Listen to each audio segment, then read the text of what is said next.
It's the two strange.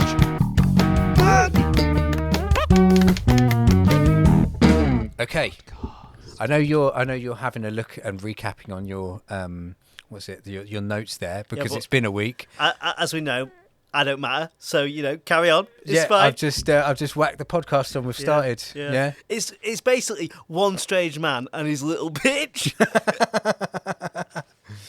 Hello and welcome to an episode of One Strange Man and His Little Bitch. Yep. My name's Carl. I'm a very strange man, and Tom is my little bitch. Yeah. Today, I think they've probably got that dynamic already. Yeah. But you're willing to be a bitch. You're like so I'm you're submissive. That's like the fourth time this week I've been called a sub in some way, shape, or form. That you're like that yokai dog who gets buried up to his head. Yeah, and then if you cut my head off, I'll still be your mate. Yeah, that's it. Yeah, I could pretty much do anything to you, and you'd still be here. That's right. It hurts because I think it's true. You're a glutton for punishment. Yeah. Although I did buy you dessert today. You did. Who is the bitch? Really? And I thought in my head, don't say it, Tom, because it's corny. But that is a 30th episode brownie right there. Oh my God, I'm your sugar daddy. Yeah. Quite literally. I'm all hyped up on brownie. Yeah. And it's 30th episode, so you know what that means. No. I shouldn't bring it up. Yeah. Come on. We've got a really interesting topic today. Plant a kiss on your sugar daddy. Come on, Tom. I thought this was going to be a normal episode, but again, it's another one I can't show anybody. Wow, celebrations. Hey, 30 episodes. Yeah. 30 episodes, What's people. What's the statistic that we said at the start? If you reach 30 episodes, it's likely that you're going to just continue. Yeah. And do you feel like that's the case? Do you feel like you could just power on through and do this forever until you die? The funny thing about Strange Topics, right, is that it's always evolving. Yeah. So we're always going to have content, baby. Yeah. And every time I'm walking around thinking, that's pretty strange. Keep that in the head. Save it for a podcast. Yeah. I don't talk to people anymore because it all comes to here. I just walk around and say, what's the strangest thing you can think of? Not strange enough. Go away. Yeah. And then you get a sticker with our podcast. You stick it on their forehead. That's it. Yeah. Listen to the pod. Yeah. Yeah. Okay. So everyone, I'm about to step over and kiss Tom on the lips. No, you're not. Yes, I am. This is happening now. I'm not play acting. Yeah, realistic. Way to bring a brilliant vibe to the pod. Can we move on? I wish you hadn't have put your tongue in there though. I didn't need that. It's a reflex. Yeah. So it's like when somebody whacks a hammer on your knee and you jerk out. Yeah. Can't help it. Yeah. Well, you are a big jerk, so that's why. Yeah. There you go. See, I don't even know what we're doing here. No, we're it's celebrating. The start of term, guys, we're celebrating ourselves and the vibe we bring. Yeah, we're celebrating ourselves. The term "celebrating ourselves" means very different things to me. Does it? Yeah. Does it? Cock and bull torture. What? So we were going to talk about Psychopompois. Psychopompoi. Yes. Psychopomps, as we did last week. Yeah, tell the viewers who never listened to a previous episode what that means. Go. So, psychopomps are, in general, guides to the next world, usually the next spirit world. Yeah, they are like cabin crew, I guess. Yeah. Yeah. And we covered your top favourites, didn't we, last week? We looked at Hermes, Charon. Carry on. Yeah. Vanth. Yes, Vanth. I was going to say our sexy female psychopomp. I don't know if she's hot. She's hottie. She's a hottie. She's probably hot. Dana from Zoroastrianism. Yep. And the Shinigami. We did. We extensively looked at quite a few of those and kind of talked a little bit about their culture and how they fed through. And we want to kind of continue that because it's a really nice tie-in for some of the others. And you're probably thinking, if you didn't watch last week's episode, what about my boy Grimm? Well, don't worry, boys and girls, because we're going to get to that. Speaking of cock and ball torture, I'm going to blue ball you right at the end, baby. Well, I mean, we've mentioned all of these people that we're going to be talking about, Hopefully we'll be able to fit it all in. Yeah. Yeah, that's what she said. Anyway, this is what happens when you go and have food right beforehand. You're all hooked up on sugar and you can't concentrate. Yeah, I'm nursing a big shit right now as well. Good, yeah. So, in true us fashion, would you like to go first? I'll go on. All right. So I'm going to be looking at Morana or Marzana of Slavic folklore. Now, from what I gather, it's very similar in the approach that you have to Persephone or Persephone, in Greek mythology, but only not necessarily through her own like personal story and stuff like that, but just by the fact that she's attached to not only the underworld but also the ushering in of the new harvest and things like that. So, you know, a lot of the time we're representing through our like underworld and stuff like that the idea of we get to winter, everything dies, and then spring, everything comes back. So I don't know if you know the answer to this, but I'm going to ask a question. I know nothing about the Slavic faith. Do you know a bit? I mean, to be honest with you, like with all of that stuff from Europe and all of that area, I wouldn't be able to tell you the sort of like the basic pantheon or something like that. So it's a pantheon, not monotheistic. With definitely a pantheon. Okay, definitely cool. A pantheon. That's all I need to know. But like you know, they're all going to be like very similar approaches to everything like that. You know, you've got the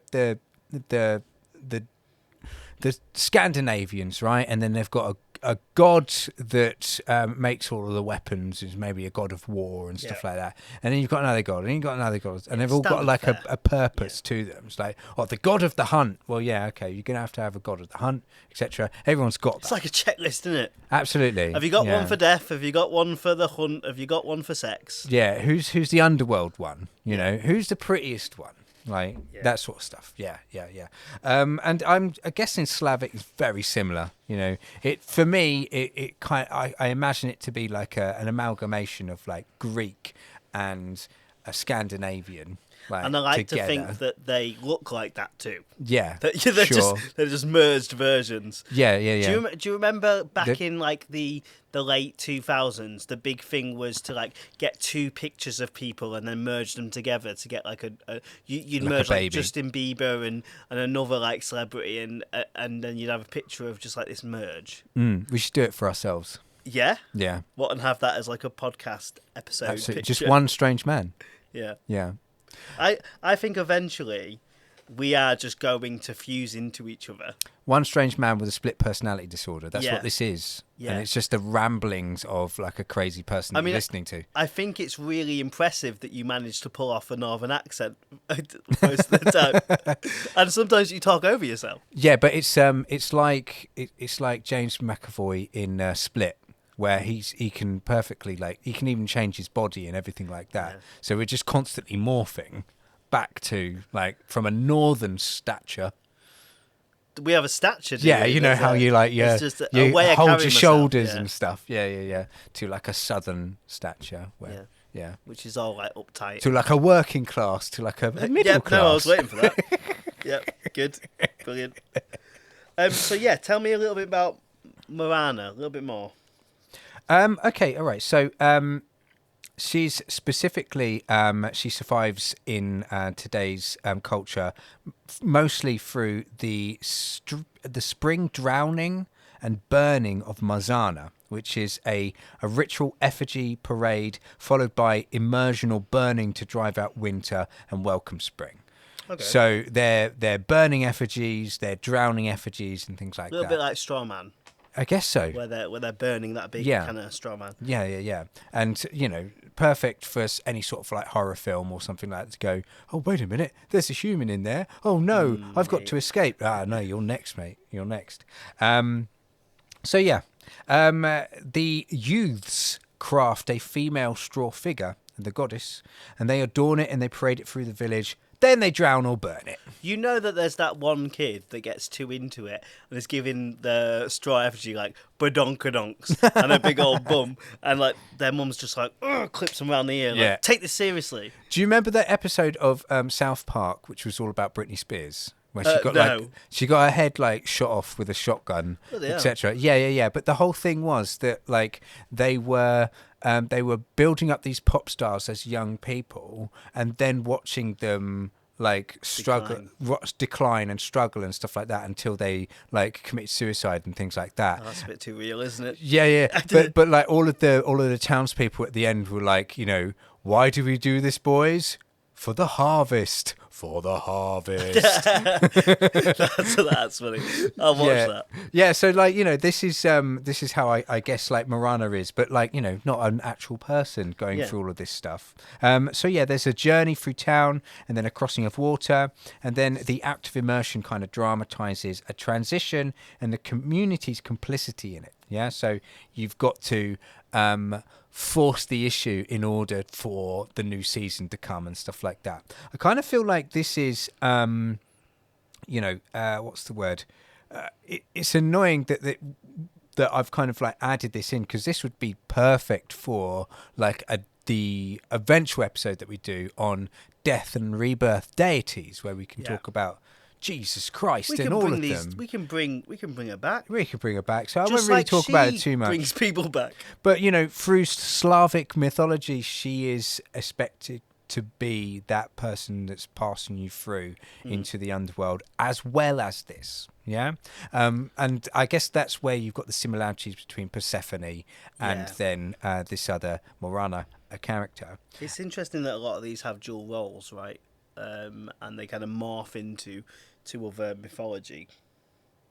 Yeah, but you know, every sort of like religion and mythos doesn't necessarily have like that idea of someone actually passing you over. So this is basically just the equivalent, but we're doing it in a different way, I guess. You know, last week we looked at the Zoroastrianism, and that really seemed different compared to like the other gods that are just like actually ferrying you across. We might have mentioned it last week, but essentially in a monotheistic way, the angels are psychopompois, right?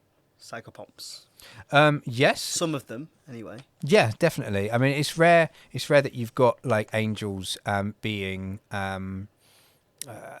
spoken by name and stuff like that. Because they can be heralds, right? But they like can be heralds of time and people. And we talked about like, you know, that idea of like Etruscan mythology and stuff like that. You know, these characters like Vanth, that hottie, etc., is being depicted with the wings and stuff like that. Yeah. Like, let's face it, like you've got the Old Testament and then you've got the New Testament, etc. Obviously, in the Old Testament, that's similar sort of time to the Etruscans and stuff like that. It's just like we've got this inbuilt idea of like just people with wings being like the angels are pretty much like an army and of that's Hermes sort of the conclusion characters. We came to last week, right?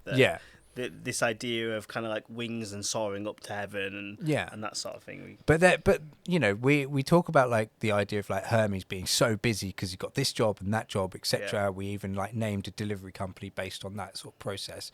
But like, you know, Christianity's got it on lockdown because they've just got an army of Hermes. Like they've got it sorted out. And they are like, so before you had eBay, and that was all the other ones. And then Christianity is Amazon. Yeah, they just know how it works. Yeah.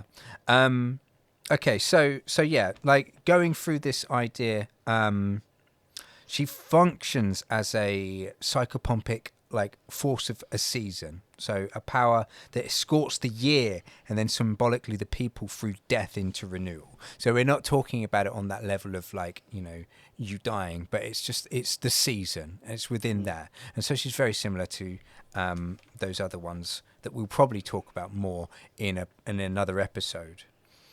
So yeah, that was Morana. She's often paired with another Slavic god character called Gerillo, which is a youthful spring figure who returns with fertility. And I'm just assuming this, right? So you burn and you kill Morana, and what are you going to do with the effigy of Gerillo, if that's the case?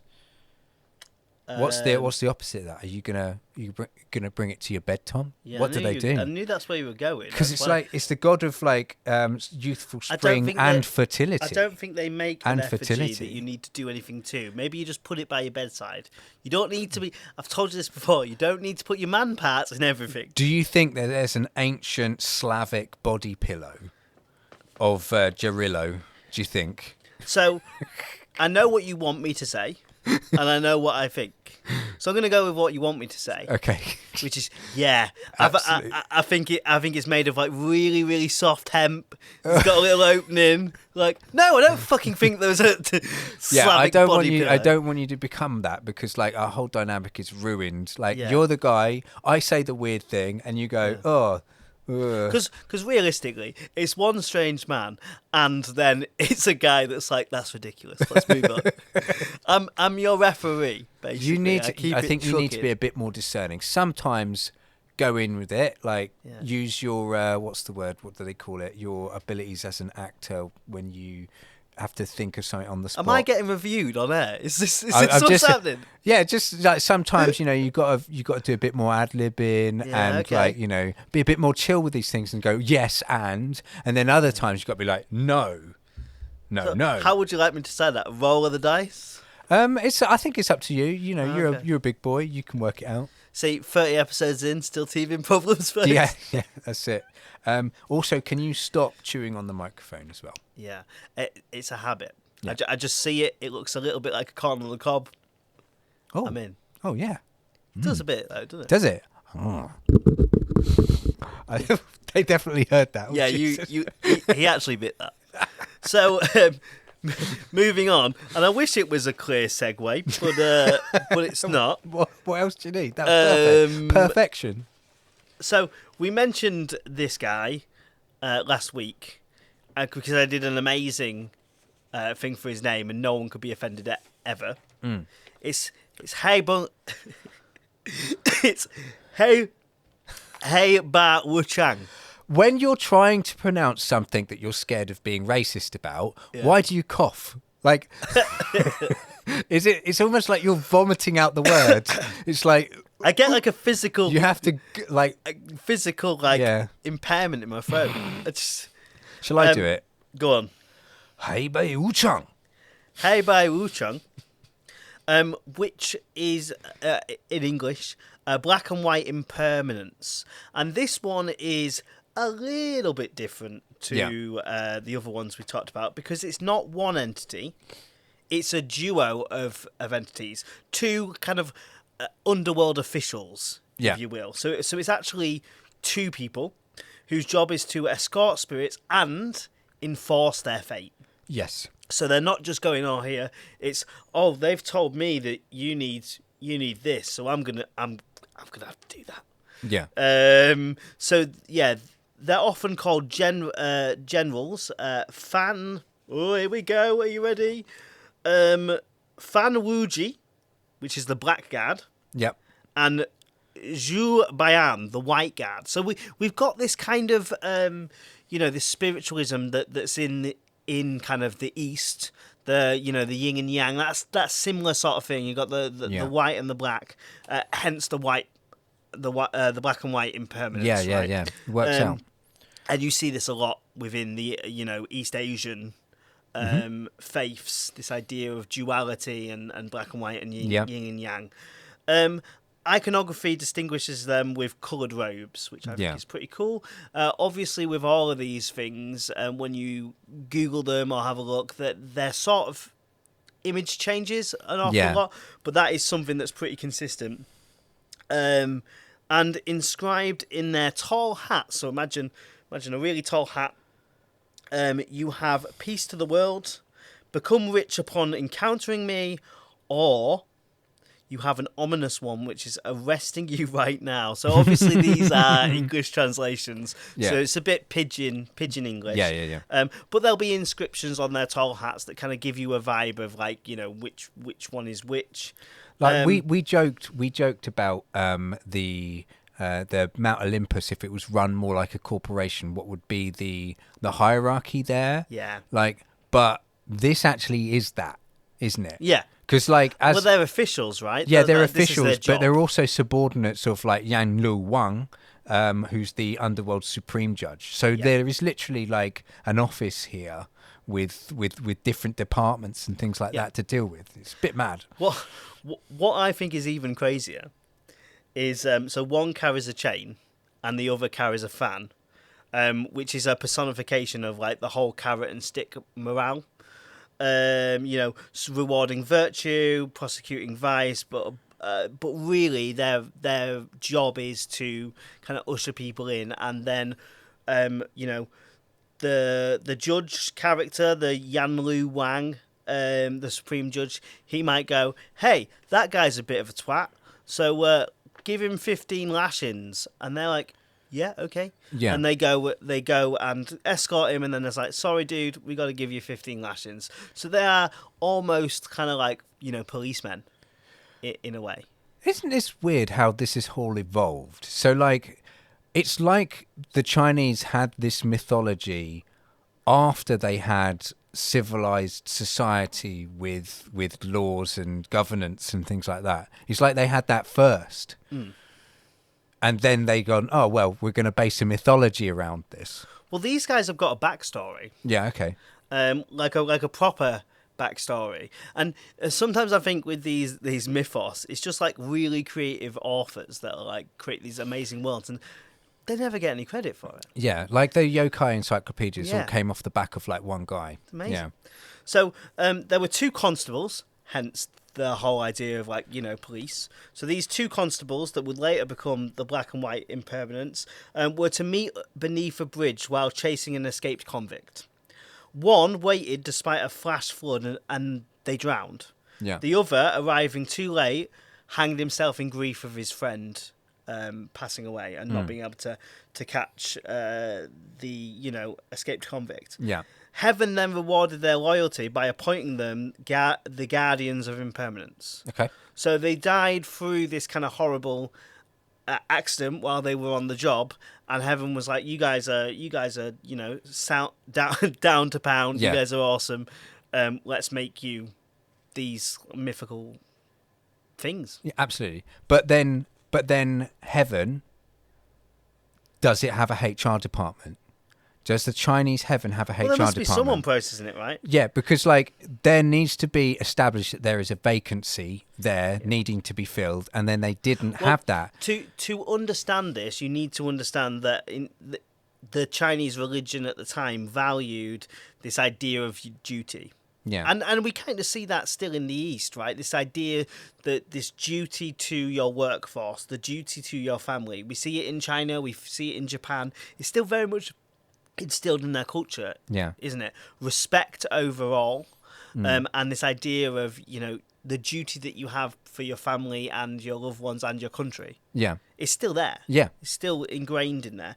So that's kind of how because you might think, well, they just died. Like, why are they being rewarded? They're being rewarded because they died on the job. Yeah, and they didn't back away.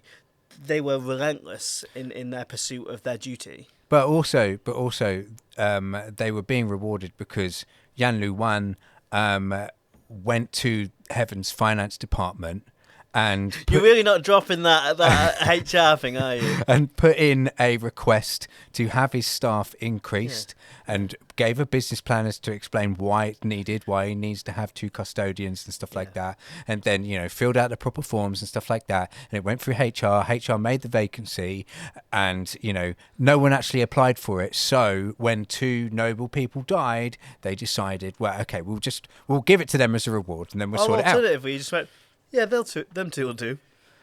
That's not how you run a company. I don't. Well. Moving swiftly on. Okay. So we're going to change tact a little bit now, aren't we? Are we? We're not. We are going to talk not about a deity as we know it. Okay. But you're going to tell me about the Aurora Borealis. Oh, am I? I did actually want to stick in there the Mexican god, but I think you could cheekily yeah. I think I was going to leave the Aurora Borealis for a moment and actually talk about Xolotl. Okay. And I am only assuming this is how you get the name axolotl. They're so close, so very similar in spelling. Do you think it's just a big axolotl? Yeah, I don't know. Those things look really cool. But it's not like a salamandery sort of thing. It is basically like it's a deity with canine features. And Xolotl's purpose is to escort people through darkness. So Xolotl was the twin to Quetzalcoatl, who we all know as like the thunder god and stuff like that. The being of light, the most popular. Basically, Quetzalcoatl is kind of like the Thor of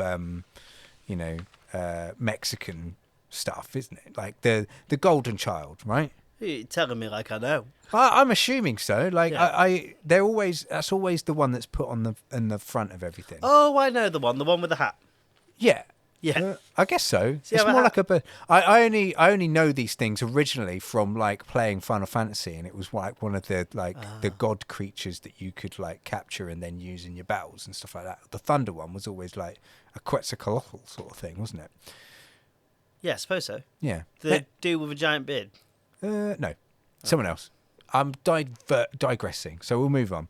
But anyway, the twin to Quetzalcoatl was Xolotl, and he was like a shadowy counterpart. He was like, the yin to his yang, or the other way around. Yeah.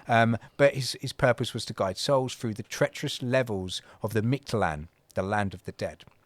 Now, we've touched on Mexican mythology and things like that in the past, and we were interested in the idea that they take an awful lot from their natural surroundings and landscapes and things like that. We looked at the idea of the underworld being a series of tunnels that you have to navigate and stuff. Yeah, and that's then used within this as well. He was basically like a dog who would guide people and be, act loyally like a dog would in that sense, helping the deceased ford rivers and evade dangers, echoing a global pattern of canine partners and things like that. Okay. Yeah. Like Paw Patrol.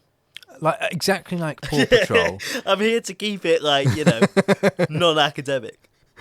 Yeah, so you've got like Chase, Sky, Zuma, Xolotl. And they've got partners all over the world, haven't they? Yeah. And I guess he would have like some sort of like mole.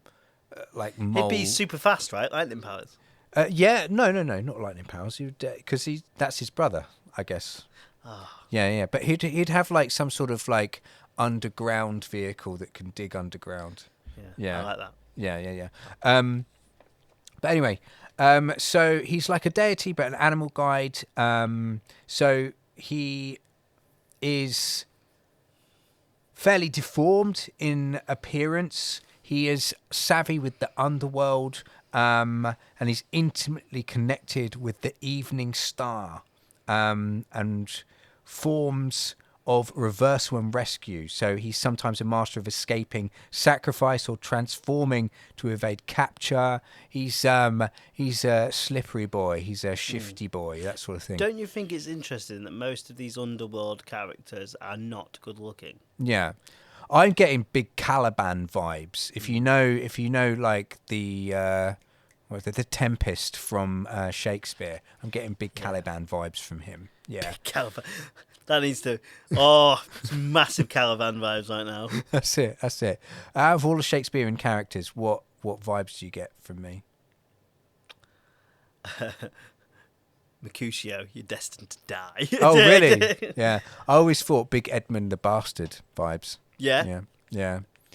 He was always my acting monologue thing to do. Yeah. I feel like you could sell that. Yeah, you're just like, you're fucking...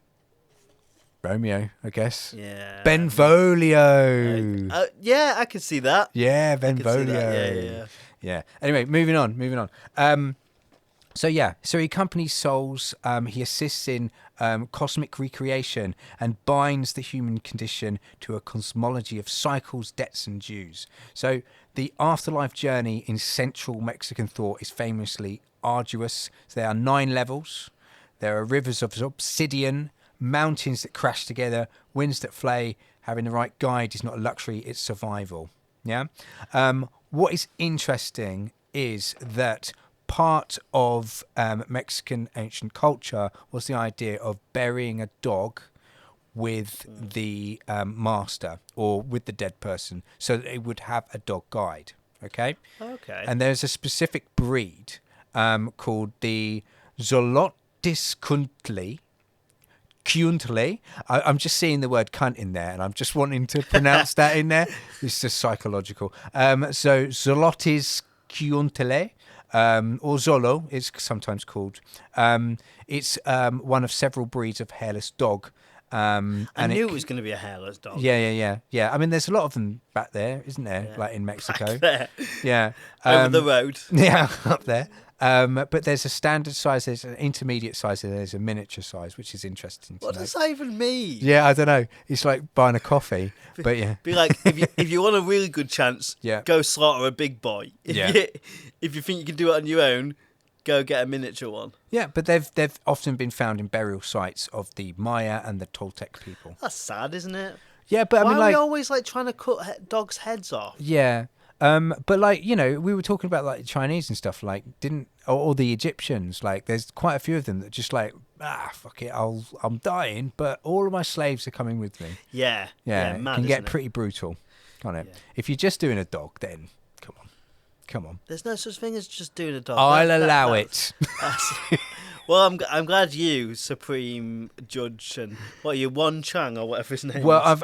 I'm going up for an interview for the job. Wish me luck. I'm going to take my calms before I go in. Have you made to sure? become the new Supreme Judge of Chinese mythology? Have you contacted HR, filled in the forms? Absolutely. Yeah. There's a vacancy online. Oh, good. Yeah. Don't worry, I won't go for it.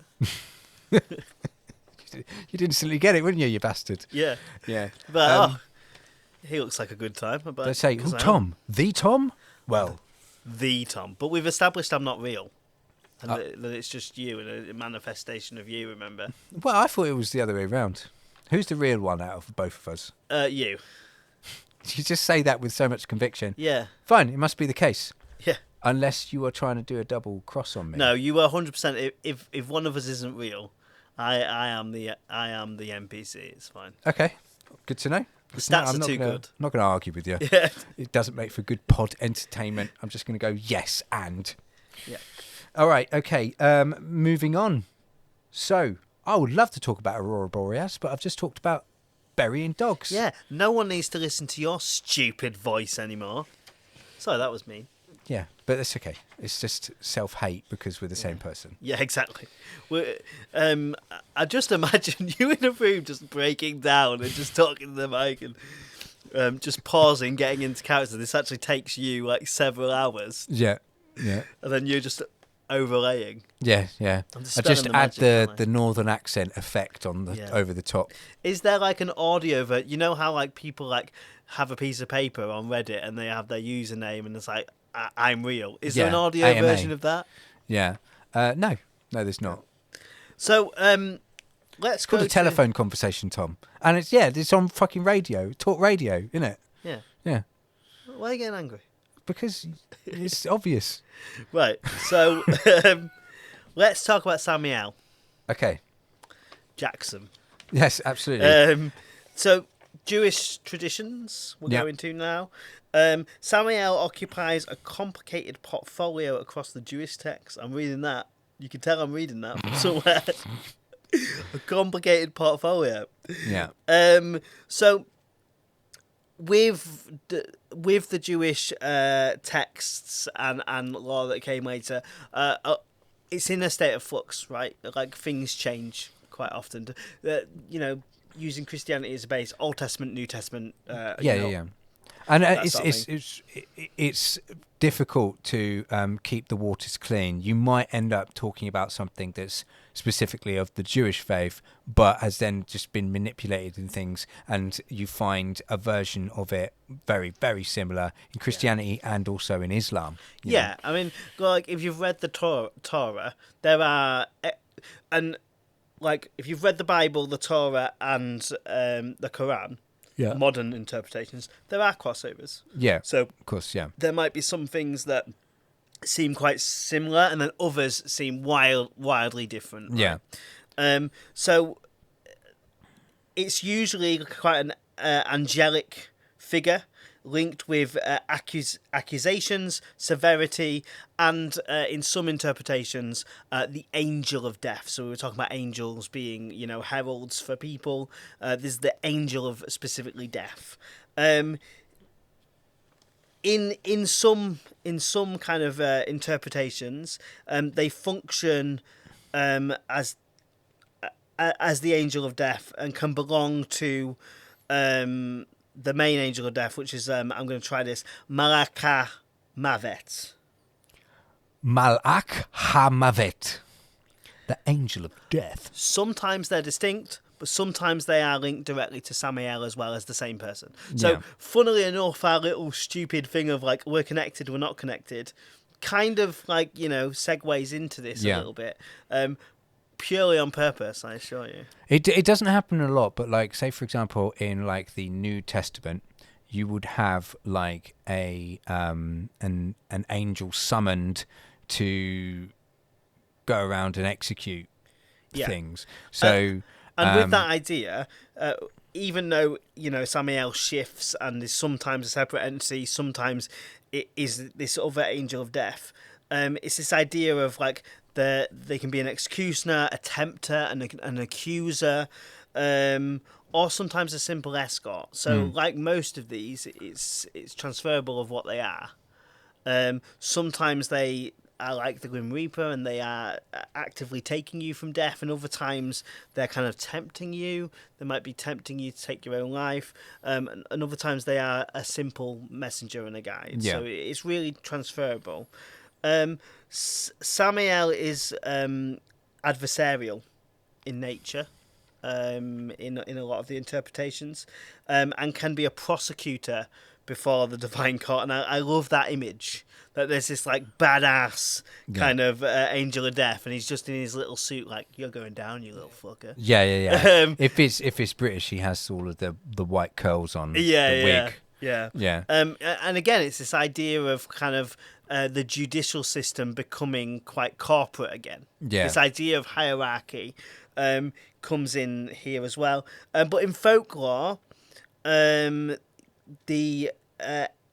death angel can also extract souls as well, which kind of takes away this idea of the procedural. Basically becoming nature. the Grim Reaper. Yeah.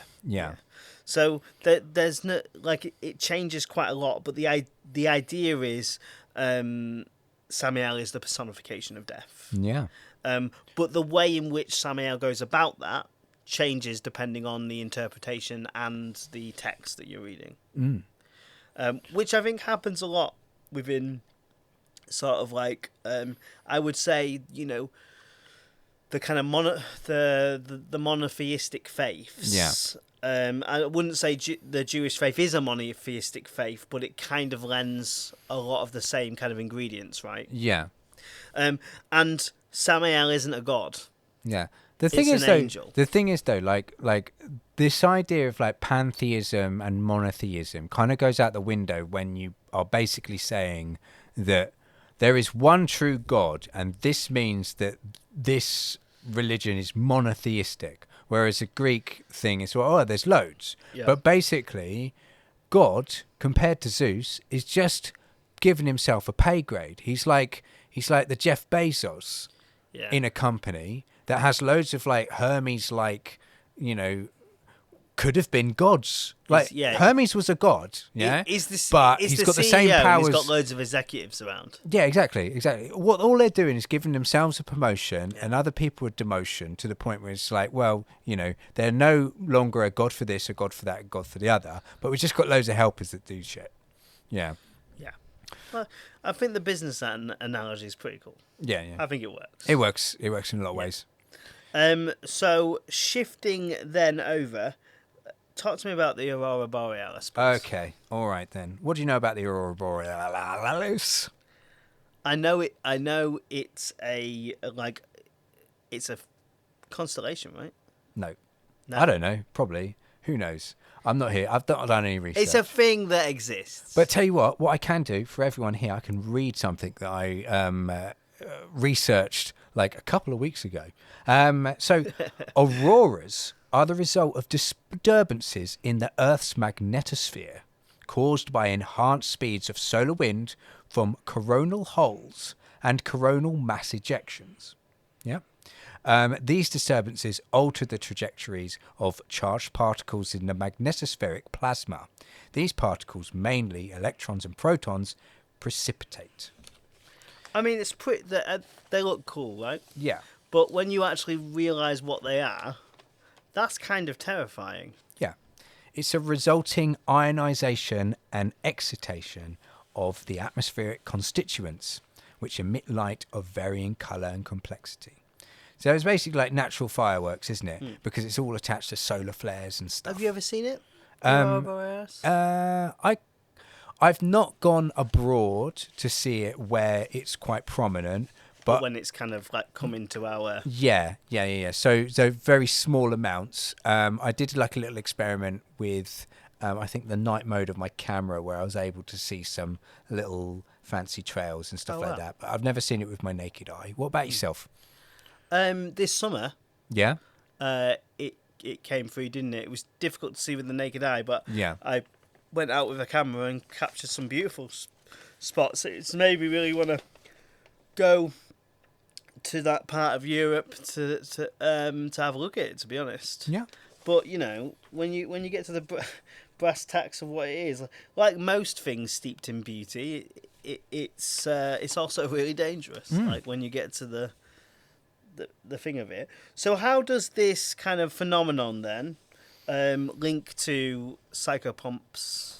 Well, funny you ask. So among the Cree communities, so Cree being the North American indigenous people. No, the Cree are Marvel. That's it. Well, so basically, if it was anything like Marvel, then they would secretly be the Cree. No, that's the Skrulls. Oh, the Skrulls. So who are the Cree? I don't even Cree are the know. blue people. Oh, the blue people, and they're cool, right? No, they're warmongering monsters most of the time. And what about the Skrulls? They're green. Warmongering monsters. Okay, so just like Remember, only the humans are nice. Okay, fine. Unless you follow the Guardians of the Galaxy stuff, and then loads of people are nice. Okay, so what race is the Red Skull? He's human. He's been modified. To just have a red skull? Yeah, I mean, it's more in depth than that, but... Okay, fair enough. Not much more. Not much more, Yeah. no. Like, they just decided that all the aliens are just going to be different shades, different, like... Well, Red Skull's not an alien. He's a modified human. Yeah, I know, but like... He took a similar serum to Captain America. Okay, but the But it, Skrulls... fucked him up. The Skrulls and the Kree are literally just paint a human green, paint a human blue. Yeah. Nice. Okay, anyway. I mean, some of them look a little different, but essentially, yeah. Okay. Excuse me. So, with the actual Kree, okay, they are essentially, people that you would essentially call the where is it? I've lost it. Where? The circumpolar indigenous people. So people, I guess, around the polar region. Wow. So yeah, so that would make sense with where they're situated within North America. So they would be like the polar is in Alps polar, not. Yeah. Yeah. So there's 350,000 of these in Canada, and so yeah, they're the country's largest First Nations macro community. Yeah. Wow. So big Native American tribe. So they believe that not only is the aurora borealis, very pretty, but also that it represents an active avenue and sign that the dead are near, active and in relation with the living. Yeah. So Cree elders speak of the lights as ancestors celebrating life, and in some teachings as a pathway for the souls, with behavioural protocols. So, for example, do not whistle or clap, etc. when it's showing, and it encodes a respect for the boundary and those who traverse it. So essentially, it's almost like a rainbow road or something like that you're going to take. Your spirit goes up and it's going to go into all of that magical shit. Do you know what's really interesting? And maybe it's by design, right? But in the more modern Ghostbusters, there's loads of scenes of like the afterlife bursting through, and it's always from the clouds, and it always is from like a colourful spectrum of clouds. Cool. And that's very consistent with their belief system, isn't it? Yeah. This idea of like bridging of the worlds. So instead of of a guide who comes to you, the sky itself becomes the guide, and it's that pathway towards the underworld. There, the lights dance, you have a chance to like think about your ancestors and stuff like that, and have a sort of a general respect for not only like life and nature and things like that, but also who's come before you and stuff like that, because they're there with you. They're just like on the neighbouring street almost, sort of thing. But yeah, there's within Inuit communities, there are stories of spirits playing games in the sky, for example, or torch-bearing shades illuminating a path for souls and stuff. So yeah, pretty cool. That's cool. Yeah. I liked that. That was a nice little tidbit. I find a lot of the time when we're going through these and we sort of have that moment to focus on like indigenous American cultures and stuff like that, I'm going like, oh, yeah, that's refreshing. Yeah. I love some of their takes on things, and it's usually like a really kind of well-rounded look. Yeah. On things. And it's like that Mexican stuff as well, where it's kind of focusing on like the landscape and that sort of stuff. It makes a big part of everything. It's like it's having more of it's like a better relationship with the natural world. Yeah. I think. Isn't it amazing, right? That like we routinely, with where our topics go, we're routinely digging into the past. Yeah. Almost exclusively, we are looking at kind of Mesopotamia or Mesoamerica and these civilizations that no longer exist, right? But there's so much information, so there's so much that we've been able to still preserve. Yeah, and I think that's incredible, and it's a testament to us as a human species that we can still track back that kind of ancient part of our history. But there's so much that's lost. Like, say for example, if you go into like Easter Island and stuff like that, there are so many unanswered questions, and a lot of it is down to the fact that people were just selling off. Like either having no respect for their own like sort of cultural knickknacks and things like that. Like there's one story of a priest noticing that like these intricate carvings and stuff like that were used to wind up fishing wire, for example, Wow. And like, when people would come to visit the island, they were just selling off stuff to anyone, so it's all just littered around, and there's no like, I think if I remember correctly, also the language that they had has not been preserved as well. So any writings and things that they have, like it's almost impossible to work out what the fuck happened or their culture. So it's just a very big mystery. So we've pieced stuff together, really. Yeah. And a lot of it is down to assumptions as well. Yeah. But like, imagine that's just Easter Island, and I know it's a unique sort of situation, but there's got to be loads of that throughout the world, doesn't there? Well, there'll be civilizations we're constantly digging up stuff, right? And we're going, that doesn't fit with our view of that. I just think what we've managed to collect, though, is impressive. Yeah, absolutely. Just like this podcast, this is something that we're collecting, isn't it? Yeah, a collective impressive of borderline interesting facts. Yeah, 30 episodes. Okay, so are you going to finish us off now and talk about the Grim Reaper? I mean, how much time has...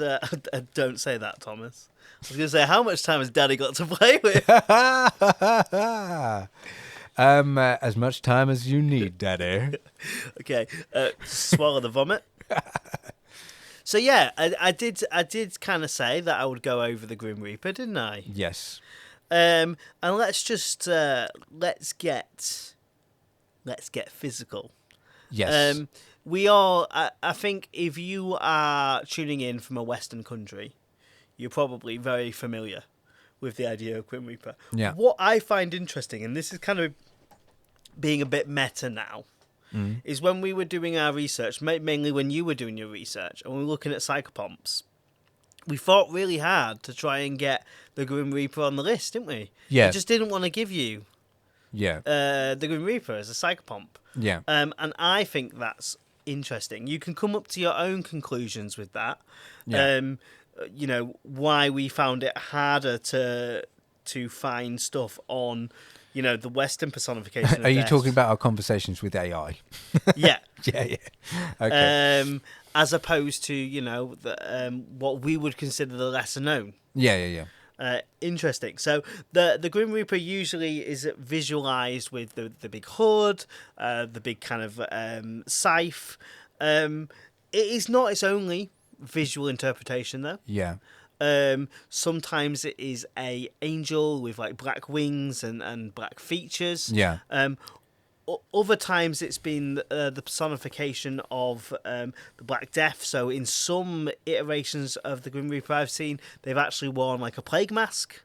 So it can vary. Yeah. But I think in modern interpretations, particularly because we see it a lot in film, we essentially think a hooded figure, usually very tall, with a scythe. But compared to any of these other iterations that we've looked at, this is like the most recent, isn't it? Yeah. So it emerged notably in the 14th century in Europe. Yeah.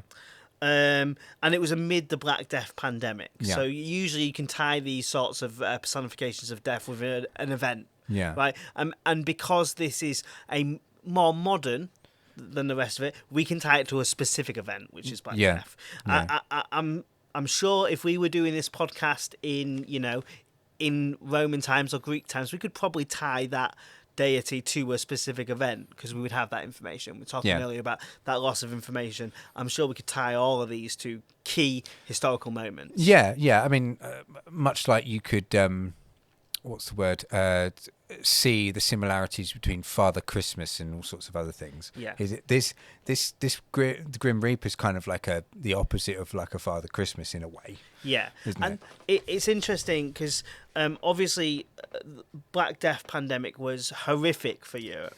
Insanely horrific. Yeah. We in the modern world we've never had anything like never had anything like that. It's crazy. Obviously with COVID we kind of tasted what it could have been like without modern medicine, right? What the Black Death could have been. Imagine going about your life and then like us two, we could be having this podcast, right? Yeah. And then one of us like scratches their arm and finds a boil on their arm and they go, "Oh fuck." Yeah. Me and my whole family are done. I'm fucking done. I'm fucking done. That's Not it. Not just you're done. Your whole family are done. Yeah, pretty much. Yeah. And probably me as well. Yeah. And then my family are done. Like insanity. But because there was so much panic, they kind of cemented this idea of like a personification of death. Yeah. And the skeletal imagery of death, under the cloak, it's a skeleton. It's because of the idea of decay. So you'd get a boil and you'd slowly start to kind of almost look like you're eating yourself, right? We've all seen kind of image, well, at least I have, imagery of the Black Death and people on hospital beds, and they're very like withdrawn. It's almost like their skin is sinking into themselves, and so this idea of like decay and death becoming this decay comes from this Black Death, and what's further interesting is the scythe denotes the agricultural symbol of like harvesting. Yeah. Harvesting life. It's on a scale of kind of, all that corn in the field, that's got to go. Yeah. Or this whole village, I'm harvesting the whole village. Yeah. It blends into that idea of this coming through the Black Death as the idea of like, well, we're just taking it all. Yeah. Yeah. So that's where the kind of skeletal thing comes from. It's this idea of death, and in some places represents like the finality of physical decay. Because when you die, your skin doesn't stay on you. Yeah. It decays, it rots. Yeah. And eventually, what is left? What doesn't decay? Leather. On the body. Plastic. The molar microplastics in my body.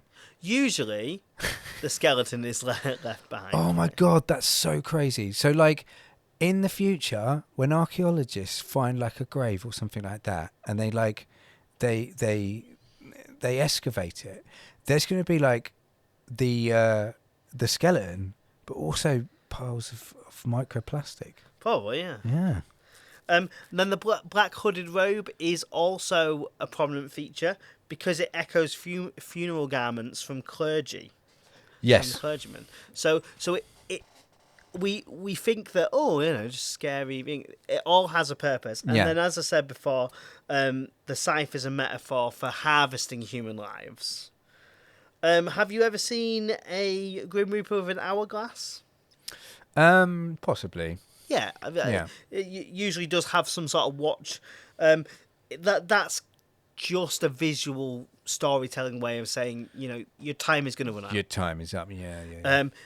Death comes for all is something that tends to get thrown about. Well, not all. Well, not you. Not me. Because you know all this because you were there. I've transcended death, yeah. But this idea that, it comes for us all. And as horrific as this sounds for a modern audience, and it certainly does sound terrifying, there probably was some comfort in that, right? It's just someone coming and harvesting so the rest can live. Time comes for all of us. In the 14th century, how old did people live for? Like, it could be between 30 to like 60 years, right? Yeah. But like the Black Death lasted like, and it was in different sections and stuff like that. It could be 10 years, then have a few years off, then come back. Yeah. We've got like one number here. I don't know how accurate it is. It's like 1347 to 1351.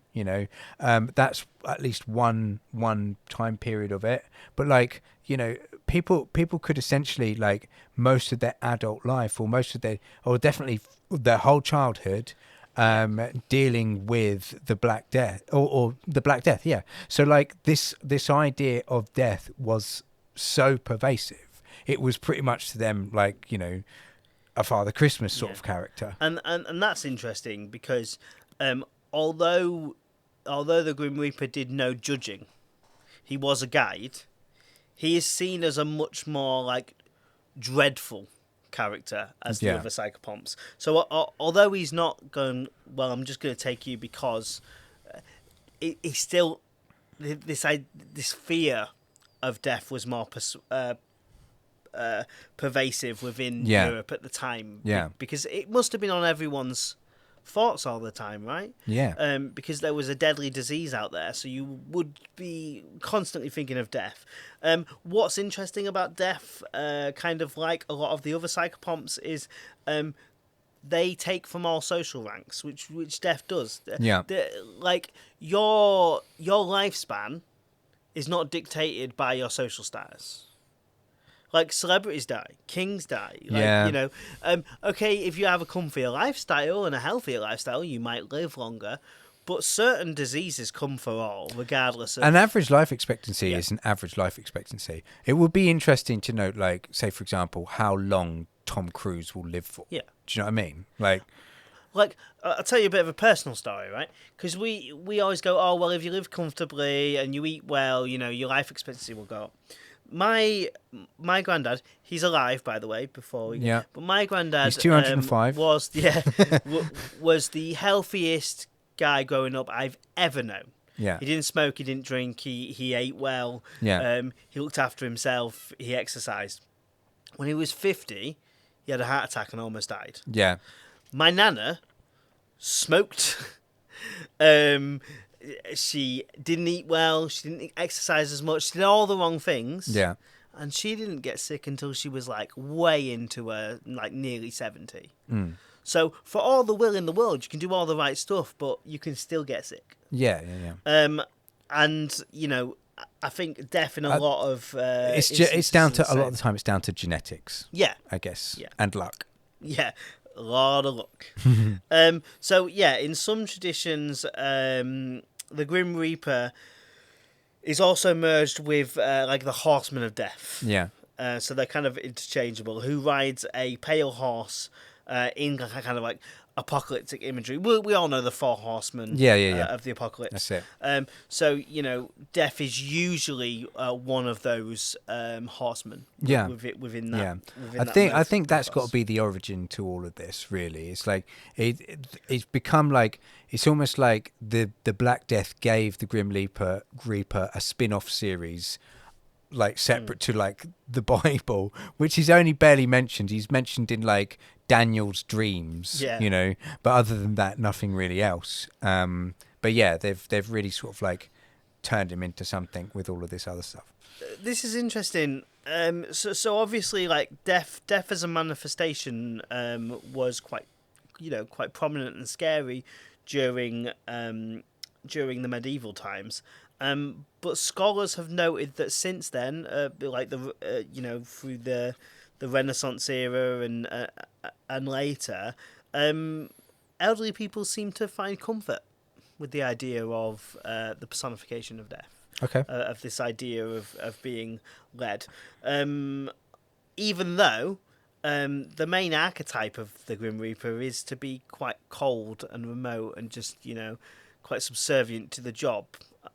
I have never met the Grim Reaper, but I imagine if I did, they'd probably be like, come on. I mean, in some cases, they don't even talk, right? I mean, like, if you don't have any muscle or any organs, you can't talk. Yeah. Yeah.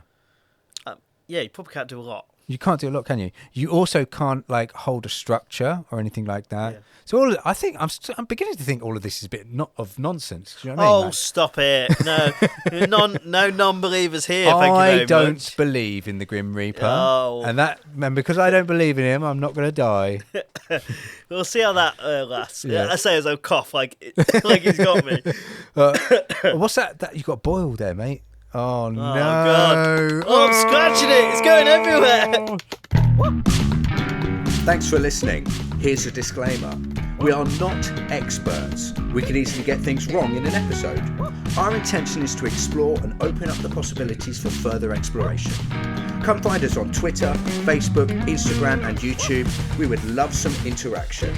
Also, if you can consider supporting us on Patreon, that would help a bunch. Search for 2, that's number 2, Strange Men Pod, all one word. Until next time, keep it strange.